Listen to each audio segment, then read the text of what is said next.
For the private sector, the basic question is who pays for it? And I think UHC just simply gets down to a matter of where's the finance coming from? I think the key focus and underlying issue in universal healthcare coverage is coverage. So if you don't understand your costs, how are you going to price it? How are you going to claim it? And we have a few notable examples of such in different geographies where not only have we enabled the collection, the tracking, and the analyzing of data, but also enabled more powerful analytics and insights on such data blocks. We all want every single person to be covered, but how can we do it? So it's really a question of what's the mechanism of payment? Who pays for it? And I think the private sector is a key player in providing the facilities, whether it's service providers, whether it's pharmaceuticals, whether it's equipment providers, and so on. Being insured is one thing, but we need also to make sure that, as per the concept of universal coverage, to ensure that those who are even insured should not get financial hardship. Can you imagine a country in Africa where more than half of health provision is delivered through private sector, and where we want that every citizen has equitable access to quality healthcare without financial hardship. We can only build a strong healthcare system with strong primary healthcare. Well, the biggest challenge is really reaching everyone with all these beautiful policies and strategies. In the context of South Africa, very few people have got access to quality healthcare through private medical aid schemes or through private insurance. The government is the one who sponsors all the healthcare, public healthcare service with the national budget. You cannot treat 16% of the population and leave 84% aside. It's more expensive to do that. And the more people you treat, the better it is for the economy. It should be a payer-provider relationship. So it only happens when the private sector is strong enough to support the initiative that is launched by a government. And for that to happen, it needs time. We cannot just come and sell hope, but we know that this is our target. We know this is the goal that we want to achieve. So we need to go beyond conventional means in accessing those people. We have other alternatives, such as build a strong public insurance. We need this collaboration between public and private, working together, hand in hand, to achieve universal health coverage.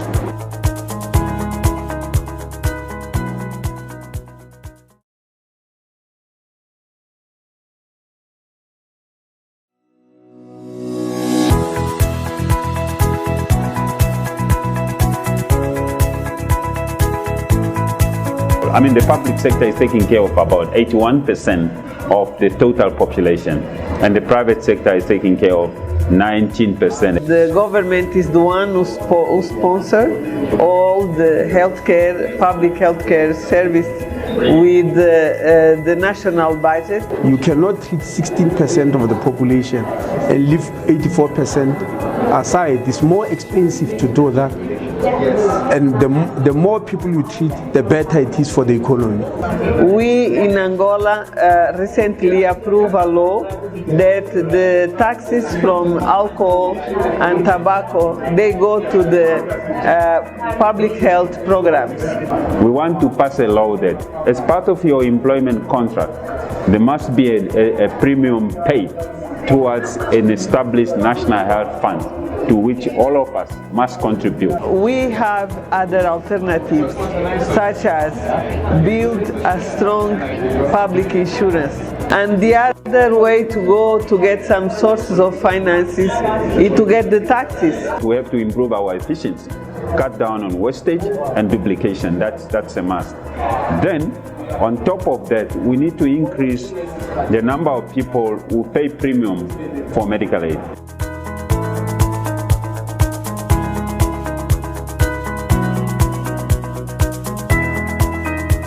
Well, I think every country has got its uniqueness on how it applies the healthcare system. So you will learn different things from different countries. You have to have an international vision, and you have to understand what other people are doing in their setting. The important thing is obviously networking and learning from best practices.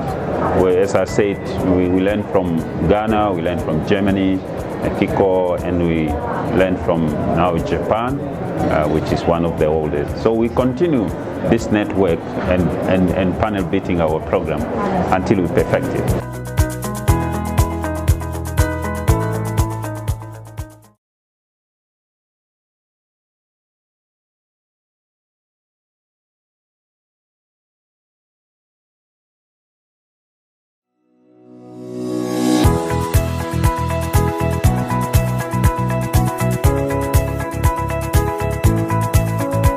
So when I see a patient and he has a heart problem, I need a stethoscope, I need, maybe an echograph, I need to bring him to an hospital, I need a surgical team, then I treat him. Then if you want to bring that for the global population, what do you need? Of course you need a hospital, but you need electricity, you need infrastructure, you need roads to go to the hospital, you need cars, transportation. What I find most exciting is how you invest in new technologies, like in the mobile health sector, how you use smartphones, how you use tablets, and how you are much more innovative in this area. I mean, there are so many medical devices you can combine with smartphones, and where you can give them these easy-to-use interfaces to health workers out in little villages. We host a very interactive dinner where we focus on three discussions. We focus on payment technologies enabling claim management. We also looked into identity management and digital identities, and we look into using data to hack and transform supply chains. So a lot of interaction at the dinner, a lot of shifts that we saw last night from collective intelligence into collective action. And I mean, there are fantastic startups who do a lot of things, but what is still missing is how to integrate all of this. What we also realize is that from an economic and business model perspective, those technologies, which can be deployed in the healthcare sector, can also be reused on use cases other than healthcare. So we started to think about how we can use payment solutions and value exchanges, that we call them, as well as identity programs in the areas of education, in the areas of social services disbursement. You see, and this is where I like to focus on, to teach people how to provide open national platforms which are based on open standards, so that all these little applications can integrate and deliver data to the same national platform. We also started to realize that our technologies, which are usually used in the financial services transactions, can also be applied to the healthcare sector. We look in particular at three major areas: enabling payments in the health sector, using identity solutions and programs to make sure that people have access to their services, and also using data analytics to understand how we can streamline and make supply chains much more efficient. So all these, side determinants are not side anymore.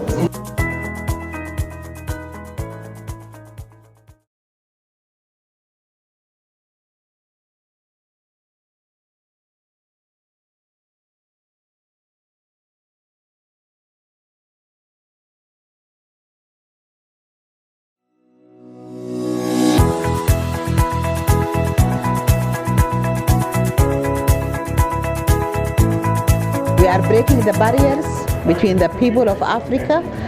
We have this free movement protocol. It's a pleasure to speak to these delegates.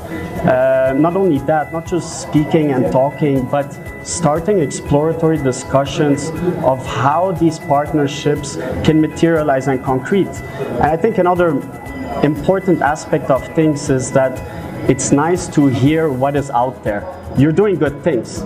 How can we come in and further contribute to that and develop that? We learn from other countries different settings of PPPs, some in a tertiary level, and as well as experiences in primary healthcare. We cannot do it without bringing all the stakeholders together, including even the development partners. We have to look for multi-sectoral approaches to bring everybody on board. We need more engagement with the private sector. We want to make sure that our private sector is fully participating in the development of the continent. Our primary investment in Africa, if I may put it that way, is partnerships. We want to bring forward solutions that can enable, whether it's governments or private companies. It can only happen if we have dialogue between us and them.